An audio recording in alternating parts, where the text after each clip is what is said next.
Ẹ káàbọ̀ sí ìkànnì Yorùbá Entertainment Gist, níbi tí a ti ń mú àwọn ìròyìn Yorùbá àti àwọn ìṣẹ̀lẹ̀ ní ilẹ̀ adúláwọ̀ wá sí etí ìgbọ̀yìn. Ẹ máa bá wa ká lọ. ìgbà tí àbúrò yín fẹ́ ṣègbéyàwó pẹ̀lú bàbá Olúalọ́, ṣé gbogbo àwọn ẹbí wọn pátá náà wá síbẹ̀? Pátápátá ló wá. àti bàbá Olúalọ́ àti bàbá àwọn àtìyá wọn. Actually time ìgbà yẹn mi ò recognize praise bàbá yẹn, but mo rántí pé ẹ̀gbọ́n Olúalọ́ obìnrin àǹtí Julie wọ́n wá. àǹtí Julie lórúkọ ẹ̀gbọ́n Olúalọ́. Bẹ́ẹ̀ ni ó wá. ìyẹn Then àwọn bí àgbàlagbà. ìyẹn Juliana ló ń jẹ́ Julie. ẹ máa sọ lọ. Ó wá nígbà yẹn. Then àwọn tó jẹ́ pípẹ́ bíi bàbá yẹn. Tọ́tọ́ ìgbà yẹn ti pẹ́ kó tó pé mo mọ̀ wọ́n ní torí ìgbà tábìlì mi bí first born. Torí bí Ìfàkì ló bí first born yẹn sí right. Ìfàkì ẹni ọ̀dọ̀ mi sùúrù ló wà. first born tá ẹ̀ ń sọ yìí ṣé bàbá Olúalọ́ náà bí fún? Olúalọ́ ló bí fún kò bí ọmọ kékeré ni. mi ò tí ì débẹ̀ yẹn mo sì ń bọ̀. àbúrò yín Ìyábọ̀ tọmọ ọdún mélòó? Kí lẹ sọ sà? àbúrò yín Ìyábọ̀ ó tọmọ ọdún mélòó? Ṣé ìgbà tó ṣe wedding yẹn? ìgbà tó ṣe wedding. Around 20. ẹni hello kí lẹ pé 25 years old ló ṣe wedding gbà yẹn. 25 years làbúrò yín gbà yẹn tó ṣègbéyàwó. Bẹ́ẹ̀ ni sà. lẹ́yìn ìgbéyàwó yẹn ìjẹ́ àbúrò yín ó lọ kó bọ́kọ ẹ̀ nílé. Mi ò rò bẹ́ẹ̀ torí ìgbà tó kọ́ ṣe wedding yẹn sà. Èkó ló mú sí ní ọ̀dọ̀ ọ̀rẹ́ bí family friend ni. ta ló mú wọn sẹ́kọ̀ọ́? Ọkọ ẹ̀. ìyẹn bàbá Olúalọ́. bí family friend bẹ́ẹ̀ ni bí family friend ni ló mú sí nígbà yẹn lẹ́kọ̀ọ́. So wọ́n pe má yẹn ní Adégòkè. Adégòkè ọ̀rẹ́ bàbá Olúalọ́. Bẹ́ẹ̀ ni sà bí family friend ṣá. But ní ìgbà kan náà kò ju bíi 3 months tó fi àbúrò mi síbẹ̀ yẹn ìjà ṣàṣẹ láàrin òun àti Olúalọ́. ta nìyẹn? Man family friend tábìlì mi ọ̀dọ̀ yẹn. ìyẹn Adégòkè yẹn bẹ́ẹ̀ ìjà ṣàṣẹ láàrin òun àti Olúalọ́. Ó jẹ́ pé ó ṣàmú tábìlì máa ń pè mí ẹ̀ pé àbábà ló ṣẹlẹ̀ fóun pé àtàwọn ìgbọ́n lè tilẹ̀kùn mọ́ òun kó lọ rà kọ́ńtà kan ti gé kóun tó wọlé á ṣe máa gbá gate kí nǹkan kan gbà yẹn ni. So later ṣá ó ṣáà ní kó máa túbọ̀ ní Ìdó. Torí that particular time Alọ́ yìí orí òkè Èrìò ló bèsì sí. gẹ́gẹ́ bí wòlíì bàbá orí òkè. gẹ́gẹ́ bí wòlíì ní ìgbà yẹn orí òkè Èrìò ló máa ń wà throughout. torí kan tí mo fi ráàrí sẹ́yìn ni pé mí gan mi mọ̀ tẹ́lẹ̀ ọ̀wà tábìlì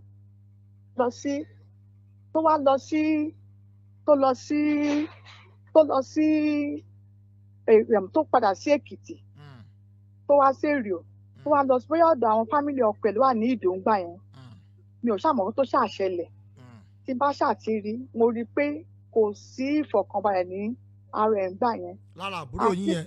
bẹ́ẹ̀ ni kí ló ṣe ibùgàn mo ríyàn kan gan ọmọ tí mò ń sọ yìí gan secondary school ló wà ńgbà yẹn ogo ló fún mi lọ́wọ́ pé mọ́mì Tọ́lá kí ló ṣe àǹtí Ìyábọ̀ tí wọ́n rí báyìí. mo ní èmi gan ò notice. mo ṣàwá pé ńjọ́ kan kí ló ṣe ó ní kò sí kankan gbọ̀gbà kan tó ṣàmá sọ́dọ̀ mi àti long tó máa sí ọ̀dọ̀ mi ní Ìfàkì. ó ṣàkójú bákan ní òdùn kí ló ṣe é ó ṣàgbẹ́rù ẹ̀ wá ó wá ní òun lọ sí òun ò gbé bẹ̀yẹn mọ́ òun tó bá jẹ́ tiẹ̀ máa bọ̀ ní ọ̀dọ̀ mi. òun ò gbé bo mọ́. ní Ìdó tí bàbá Olúalọ́ ní kó máa bọ̀. ní ọ̀dọ̀ àwọn fámìlì ọkọ ẹ̀. fámìlì ọkọ. bẹ́ẹ̀ ṣáàṣọ ẹ nígbà yẹn òun tó bá má bínú máa bọ̀ ní ọ̀dọ̀ mi ní ilé bíbá ní Ìfàkì. tó bó ṣàṣe wà lọ́dọ̀ mi yẹn títí and that time ó dà pé lóyún oṣù 3 nígbà yẹn. sóyún àkọ́kọ́ àbẹ́lẹ̀ kejì. no first oyún ẹ̀ tó máa kọ́kọ́ ní fún. oyún àkọ́kọ́. bẹ́ẹ̀ ni ó ṣàlóyún 3 months pregnant lọ́dọ̀ mi mo ṣàgbé wá sí ọ̀dọ̀ mi nígbà yẹn wípé kí ni mo lè ṣe o mo ṣàmú tira torí wọ́n ọ̀nà gbà tó wà ní school torí ìfẹ́ UNAD ló wà ní school gbà kó tó. UNAD làbúrò yín yẹn wà. bẹ́ẹ̀ ni. lẹ́yìn ìgbà tó ṣègbéyàwó tán wọ́n sì ń lọ school. ní Èkìtì State University bíbá ní Ìwòròkó. ẹni sùúrù ṣé ńgbà tí ìyàwó yín ṣègbéyàwó tán ó sì padà sí school. ó padà sí school but ìgbà tó ṣe pé ìyàwó yẹn tán ó padà sí school padà again but tó ní oṣù mẹ́ta ìjọ tí mo fi àìsàn ni pé torí ọ̀dọ̀ mi ló use mọ́ dáadáa tẹ́lẹ̀ nígbà tó wà ní school gan ṣó ti bẹ́ẹ̀ sà ó sì wà ní school nígbà tó ṣèyàwó fún so ẹ mọ̀ ó ti use mọ́ dáadáa torí every week ló máa ń ṣe ọ̀dọ̀ mi wá adé ní Friday or Thursday àpà ní Monday sí ìwé òkú mi tí ó gbalé sí so kó tàdí ó ṣáàdì ìgbà tó ṣe wedding yẹn tán mo fi mọ àrísà pé kí ló ṣẹlẹ̀ ó wá ní pé wọ́n ṣe treat even gan mélòó kí n àti àgbẹ̀ tí mo pé kò wá pì kò ṣáà mo tira ní ìgbà yẹn pẹ̀lú oyún oṣù mẹ́ta títí tó ṣàfi bí ọmọ yẹn ọ̀dọ̀ yín ló bímọ sí bẹ́ẹ̀ni bọ́n tó ṣàlọ́ yẹn tó ṣàlọ́ síbi oyún yẹn ṣàlọ́ síbi 7 months kò pé ilé tí wọn pé ṣó pọ̀lẹ́ pé kí àbúrò mi kó bímọ sí ọ̀dọ̀ mi mo wá pe ọkọ ẹ̀ òun máa sọ fún ìyàbọ̀ pé kó pe ọkọ ẹ̀ pé jọ sọ fún ọkọ ẹ̀ òfin yé pé mo bẹ́ẹ̀ jà but kò speak well gbalé o lè má ọ̀dọ̀ mi o lè má sùn sílé tó gbà wàá máa sùn sí ọ̀dọ̀ mi ipe tó wàá máa bímọ wà lè lọ sí ilé ẹ̀kọ́ ìmọ̀ káwọn ẹ̀rá Èkìtì lè ṣe wọ́n lè máa sọ̀rọ̀ pé bó ló ṣe wedding fábùrẹ̀ ilé tó rí ilé ọkọ jòkó ẹ̀dẹ̀ gbogbo aṣọ kìlẹ̀kọ́ lè máa sá ní oòrùn so ìgbà yẹn ọkọ̀ ṣáàgbọ̀ ó gbalẹ̀ fún sísàlẹ̀ bí ọ̀dọ̀ mi àjọ lọ wálé yẹn. ibo làdúgbò yín yẹn. Omi Oníyọ̀ street. Omi Oníyọ̀ níbo nìyẹn. Yọ̀ street Ifáàkì. Ifáàkì Èkìtì. ṣé ń gbà tí bàbá Olúwa ló wá gbalẹ̀ fún wọn ìyàwó wọn kó síbẹ̀. náà kò yẹ kó tó ṣe bọ̀ ìgbà tó bá ti di pé má nìyẹn máa wá sí ọ̀dẹ̀. òkè tí bàbá Olúwa ló bá fẹ́ wá sọ́dọ̀ wọn wọ́n á jọ pàdé níbẹ̀. once in a week a lọ sílé ibẹ̀ yẹn very early a kúrò níbẹ̀ ìgbà míì lórí ìgbẹ́ka alẹ́ gángan ló máa kúrò tó máa lọ sí ibi orí òkè padà. ibi orí òkè padà. tí wọ́n ṣe bẹ̀rẹ̀ ìrìn àjò ayé wọn nìyẹn àbí wọ́n bí kìíní wọ́n bí kejì wọ́n bí kẹta. ìgbà tó bí kìíní yẹn ó lò bí like 4 or 5 months ní ìbí báyìí ó wá kó lọ sílé ẹ̀ ní Adó. ilé ta ni. ilé tí Olúalọ́ tí wọ́n kọ́ tó kọ́ fún ní Adó ibẹ̀ ló wá kó lọ sí ìṣó ibẹ̀ ló ti bí second born but third born tó wá lóyún ẹ̀ kó tó kó Nàìjíríà ó wá lọ bí sí France ibi tí ọkọ ẹ̀ mú lọ sí. bò ń bọ̀ ẹ̀ ní sùúrù ẹ mọ̀ jà á tì fún àwọn kankan kí lorúkọ àkọ́bí. èmi fún torí ọ̀dọ̀ mi ìgbà tí èmi mu tira èmi fún ní orúkọ kan nígbà yẹn. orúkọ wo. mo fún ní ọ̀nà ọpẹ́ mi pọ̀. ibo lẹ ti ṣèkó mẹ́. sá. ibo lẹ ti ṣèkó mọ́ àkọ́bí yẹn. Ifáàkì ní ṣọ́ọ̀ṣì tí ló ti lọ́sọ̀gàn lórúkọ ń gbà yẹn. ṣọ́ọ̀ṣì wo. Winners Chapel of Power ni wọ́n ti ṣé bàbá Olúwa lọ́wọ́ àgbàtà ṣàkọ́bí ṣé wá bẹ̀. ó wá bẹ̀. Winners Chapel of His Power náà ti ṣe. wọ́n gbà kẹ́ ṣe ní némì ní Winners Chapel. bẹ́ẹ̀ ni àwọn pásítọ̀ bẹ̀ gan ló wá ṣe némì gan níbẹ̀ náà wá ṣe ìgbà tá a dẹ̀ tún gbọ́mọ wọlé gan ṣọ́ọ̀ṣì gan ló fi gbọ́mọ wọlé sí. ṣọ́ọ̀ṣì Winners yẹn náà ni. bẹ́ẹ̀ ni Winners Chapel of Power. ẹlẹ́ẹ̀kejì ńkọ́ bọ́lá ti ṣe kó mẹ́. no Chapel of His Power sorry Chapel of His Power ni church yẹn lórúkọ church yẹn Chapel of His Power. bàbá Olúwa náà sì jókòó síbẹ̀ nígbà tó ń sọ. ó jókòó síbẹ̀ níjọ́ gangan níjọ́ bẹ́ẹ̀ ni olófún ọmọ ẹ ní orí ọ̀fẹ́. orí ọ̀fẹ́ Olúwa. bẹ́ẹ̀ ni sà. ọmọ ẹlẹ́ẹ̀kejì bọ́lá ti ṣe kó mẹ́. Adóná ti ṣe kó mọ́ ẹ. nílé tí wọ́n kọ́ fún wa àbí. bẹ́ẹ̀ ni sà. àwọn CAC ló wá ṣèkó mọ́ àbí chọ́ọ̀chì míì náà tún ni. but actually ìjọ tó ṣe ní mi second born ẹ mi ò sí lára ẹ sí around ó dà. mi ò sí lára. now ìgbà tó wá di pé wọ́n kọ́ ibi tí wọ́n kọ́lé fún wọn sí ǹjẹ́ mọ̀ bí àbẹ̀bọ̀ Olúwa ló ń sùn tiwọn bí ẹjọ́ ń gbé gẹ́gẹ́ bí tọkọtaya. but actually náà bí wọ́n ṣe ń ṣe náà nígbà yẹn. náà ṣe ń ṣe lọ. bí wọ́n ṣe ń ṣe ní ìgbà yẹn pé kó wá kó lọ sùn. tọ́ máa wá tọ́ máa lọ. kó wá kó tún lọ. tí mo ti mọ̀ mi rò pé ó sorunjọ́ méjì àbí ọ̀sẹ̀ kan sí ọ̀dọ̀ àbúrò mi yẹn rí. now ìbéèrè tí n fẹ́ bèèrè lọ́wọ́ yín rè kí ǹjẹ́ àbúrò yín ever sọ fún yín rí pé bàbá Olúwa ló ti níyàwó kankan tó fẹ́ wọn. kódà to God we made mention ẹ̀rí fún any of his family pé. ẹ̀yin náà sì gbọ́ rí. èmi ò kàn gbọ́ lẹ́nu ẹ̀rí pé ọkọ òun àti fẹ́yàwó rí o. Olúwa ló sì bímọ kankan rí. débi pé ó kàn ti bímọ kan fún òun rí. but ọ̀n ti gbà táwọn nǹkan báyìí wá ń ṣẹlẹ̀ láwọn gbọ́dọ̀ oríṣiríṣi pé pèbó ti bímọ mẹ́ta tẹ́lẹ̀ ó ti fẹ́yàwó kan tẹ́lẹ̀ ìgbà tó fàbúrò mi gan èèyàn márùn ló fún lóyún ó ti bímọ 5. ẹni sùúrù ìyẹn ò tí ì kàn mí ọ̀rọ̀ sì ń bọ̀ lórí aspect yẹn. now ìgbà tán wá lóyún àbígbẹ̀yìn kí ló ń tó fà á tí wọ́n fi gbé àbúrò yín lọ France. náà ìgbà tó lóyún last born yẹn ṣe ń gbọ́ sà. ó ń gbọ́ yín. ìgbà tó lóyún last born yẹn ni ó fi gbé àbúrò mi travel out. kí ló fà á. èmi wọn tó fà ń gbà yẹn ó ṣàṣàdé even gan ọjọ́ ìgbà tó jẹ́ pé bóyá ọkọ̀ ẹ̀ tó rọ́kọ̀ kì í pè é mi. ó ti rẹ̀ sàbọ̀tẹ̀ ní àtàbúrò mi ó ní a máa ń sọ̀rọ̀. àbúrò yín kan sọ fún yín pé ok. àbúrò mi ló ṣàpè mí níjọ́ kan ó wá ní sìsà pé ọkọ̀ fẹ́ mú òun travel out. ó wá ní sí pẹ̀lú bó ṣe wà ní condition báyìí ó wá ní òun á lọ sí òun fẹ́ mú ọ̀la mo lókè ó kò sí problem pàtó kúkú wà nàìjíríà náà àkókò rí ọkọ̀ náà mọ̀ ẹ́ pé bóyá wà tọkọ ẹ̀ jọ gbé ní tọkọtaya kódà gan torí ìdí ẹ̀ gan ni mọ́mì mi ṣe wá state tí ọ̀dọ̀ ẹ̀ ní adóńgbà pé kó má dẹ̀ pé máa feel lonely pẹ̀lú òun àti àwọn ọmọ. ìyẹn nílé tí wọ́n kọ́ fún wọn. ní ẹ̀ṣẹ́ ilé tí wọ́n kọ́ fún ní adó so mọ́mì ló máa wà lọ́dọ̀. ṣé ńgbà tí wọ́n ń travel yẹn tó fẹ́ lọ France yẹn ṣé àwọn nìkan náà lọ ní àbáta àwọn ọmọ méjì. no òun àtàwọn ọmọ méjì lọ lọ. nígbà àtọyún. àtọyún inú ẹ̀. ó tọ́dún mélòó báyìí. tí n bá ṣe kí ni sẹ́kọ̀ọ́ máa lọ síbi 10 years báyìí. 10 years. no I mean no àtàtà small me 10 years ya. 10 years now láti ìgbà tí táàbúrò yín dé France yẹn tí wọ́n land ǹjẹ́ pè yín lórí fóònù. ó pè. ọdún mélòó ẹ fi jọ sọ̀rọ̀. a máa sọ dáadáa but nǹkan tó gẹ̀ pé tí mo chat pé mo ti gbóhùn ẹ̀ dáadáa jù ó ní year 2022. lẹ́tí gbóhùn wọn. close to 3 years báyìí. mo ṣàmọ̀ pé ọmọ mi kan first born mi fẹ́ ṣe wedding báyìí. so a ṣàpè láàrin ọ̀sẹ̀ yẹn a fẹ́ ṣe wedding ni mo ti gbóhùn ẹ̀ last. kí lọ́jọ́ sọ́ngbà tẹ̀ pé wọ́n fún wedding. a kò sọ nípa wedding pé a kú múra òsìta mi kọ́ ṣàṣàdúrà fún ọmọ yẹn gbà yẹn then ọjọ́ kejì ọjọ́ Sunday wedding yẹn a lọ ṣe Thanksgiving church kọ́lẹ̀ tún wọlé sórí fóònù yìí ó tún kí mi ó bá pẹ́ gbà ni mo ti gbóhùn ẹ̀gbẹ́. gbogbo ìgbà tí wọ́n wà ní France yẹn ìjà àbúrò yín ever sọ kankan nípa ọkọ wọn fún yín. kò tẹ̀ sọ fún mi ju gbọ́ kan rí ó ti pẹ́ ó ṣàní sísá mi ẹ bá mi pray ó ní sísá ó ní òun àtọkọ òun ó ní ó wá sí ọ̀dọ̀ òun lọ́dọ̀ ló gbà kọjá ó ní kò yà sọ́dọ̀ òun ṣe pé kò tẹ̀lé kí àwọn ọmọ ẹ̀ wípé ó blọ́ọ̀kì nọ́mbà ọmọ wọn wípé kò tẹ̀ kí wọn kò béèrè àlàáfíà ọmọ náà ní kó máa ó ṣàkàmá bóun gbàdúrà ó ṣáà ní kó fi ọkàn rẹ̀ balẹ̀ nígbà pé kò sí kankan pé àlàáfíà ni. àwọn ọmọ yẹn ṣé obìnrin làwọn mẹ́ta àbọ̀kùnrin. rárá sà ọkùnrin làwọn mẹ́tẹ̀ẹ̀ta. ọkùnrin làwọn mẹ́ta pátápátá. bẹ́ẹ̀ ọkùnrin làwọn mẹ́tẹ̀ẹ̀ta. àwọn ti bímọ France o ọkùnrin làwọn tún bí. ó pè mí.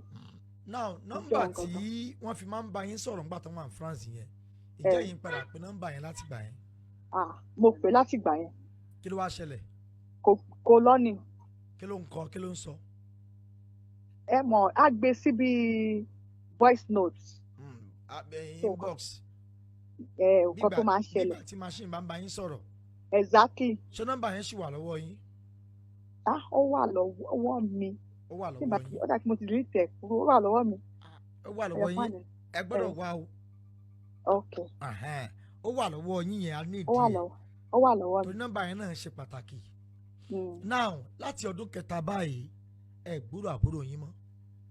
ẹ mọ nǹkan tẹ́mi ò fi pè mọ́ torí ní kó tó di ọdún yẹn gangan mọ́tò mi lọ sí program ọkọ ẹ̀.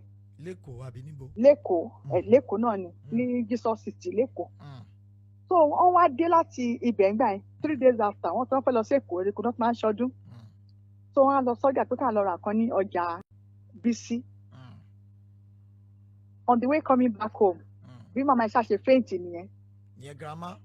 bẹ́ẹ̀ ni bọ́n ṣàṣe faint nìyẹn ara àgbẹ̀gbọ́n ló ṣáà pè mí mo ṣáà lọ bá wọn ẹgbẹ́ àpèyàbọ̀ àmì bá dà pé àwọn ti pèyàbọ̀ pé láti bí ọ̀sẹ̀ kan pé kò kì í gbé kọ́ọ̀lù àwọn ọmọ kí ló dé nínú ọba pè orin green gbà ẹ̀ kò gbé so inú yẹn ló kàn á bí mi pé so káyọ̀ pé màmí náà kú náà bọ́mọ yóò ṣe ní gbé kọ́ màmí nìyẹn èmi ò kàn mọ́ pé èmi á bìlì pé ọmọ ìṣe wa dájú tó ní tiwọn báyìí pé ìyá ẹ̀ pé kó dẹ̀ pé ṣọ́ọ̀ṣì ọkọ ẹ̀ ni màmá yìí lọ sí tó ní òtútù wàhálà kankan tó ti ṣe tó yẹ pé kò rest fẹ́ kó rest àgbàlagbà ní stage yẹn pé kó yẹ kó rest kò jẹ́ kó rest tó tún lọ pé ká kó wá ṣáà máa bá nù fẹ́ ṣòkò yàtọ̀ ní màá lè padà gẹ́gẹ́ bí àkọ́bí ń gbà yẹn mo ní màá lè kúrò mi báyìí pé mi ní jẹ́ kó ẹ̀yin làkọ́bí wọn. bẹ́ẹ̀ ni mi ní first born wọn pé màá lé ọmọ yẹn padà pé mi ní jẹ́ so èmi ò wá pè é nìkan bó kí náà ti pè pé irú nonsense wo nìyẹn kẹ̀ so lèmi ò kàn fi pè é ní gbogbo táìmù tá a fi ṣọdún ẹ̀mí but still gẹ́gẹ́ bí ẹ̀gẹ́ mo wá wò pé ìgbà kan mo wá pè má mi gánà mo ní àṣekò pè ń gánà àṣekò kí fọdún ní má mi ní kò pé àwọn o so èmi náà kẹ̀ tó bá dẹ̀ tó báyìí mọ́dé olóhùn máa ń pè láti máa rí nǹkan ọ̀wọ́n báyìí òun máa kọ́kọ́ kọ́ọ̀lì mo kọ́kọ́ máa rí ìdájí rí nǹkan ṣọ́ọ̀ṣì mo ti máa rí kọ́ọ̀lì ẹ̀gbá mi inú kápínì ẹ̀ mo wá wò pé ọmọ yìí náà máa pè mí mo tún pè é the same thing bẹ́ẹ̀ àjọsọ̀rọ̀ mo tún pè é ní ìgbà yẹn kò ṣáà respond títí mo bá sáwọn ìyá wa ń pè pé kínní kí ló ṣe ọmọ ẹ̀kẹ́ kí ló ṣe mo sábà bẹ̀rẹ̀ àwọn àbúrò mi ṣé ìbúrò ọmọ ẹ̀ á ń ṣe àwọn òkú rẹ̀ o mo tẹ̀ fún àwọn kan tó tẹ̀ close pẹ̀lẹ́ dáa wọ́n ní sàwọn òkú rẹ̀ rà pé irú nǹkan tí mo message lórí fóònù pé wọ́n máa message ẹ̀ pé kò ní reply wọn nǹkan ọ̀kan bẹ́ẹ̀ yẹn. ǹjẹ́ ẹ̀yin àti màmá jọ lọ sọ́dọ̀ bàbá olúwa lọ rí? Mo tẹ̀lé wọn lọ rí nígbà tó ìkọ́kọ́ ṣẹlẹ̀ tí màmí sọ pé ó pe àwọn torí màmá yẹn wá aṣọdún ní páàkì gbà mí ìjẹ́kọ́ lọ sẹ́kọ̀ọ́ mo wá ní wọ́n wá sọ́dọ̀ mi wọ́n fi kọ́ ọ̀dọ̀ mi lálẹ́ kọ́ lọ sùn sí ọ̀dọ̀ tiwọn náà wọ́n ṣe dé nìkan bí after 9 nìyẹn ẹni tẹ̀ wá bí yẹn kí ló dé wọ́n á ní àpé kí n wò kan tí bàbá orí ọ̀fẹ́ send sí àwọn ní orí fóònù kí ló send sí ní orí fóònù ó wá bọ́ sí voice note mo ṣàwá àwa play wọ́n ṣàgbọ́ pé màmá ẹ kújọ́ mẹ́ta o òun ní kóun fi ẹjọ́ ìyá orí ọ̀fẹ́ kóun fi sùn yín ni o tó bá ti provide àmọ́ fóun láàrin ìjọ bíi mẹ́ta o kó má pè òun mọ́ láéláé pé tó bá lẹ́nu kan tó ṣẹlẹ̀ sáwọn ọmọ yẹn kò sí ọwọ́ òun kankan níbẹ̀ o pé títí Jésù máa fi dé pé òun ò ní gba ọmọ yẹn lọ́wọ́ ẹ̀ mọ́ tó máa ń ṣàṣewá rọ̀ṣẹ̀ wá mi gẹ́gẹ́ bí abiyamọ kí lẹ fẹ́ ṣe báyìí bó ló wà màmí ló wà lẹ́kọ̀ọ́ níbi sọ́ọ̀sìtì o wọ́n ṣe bí à ń ṣàṣegí ní ìdájí nìyẹn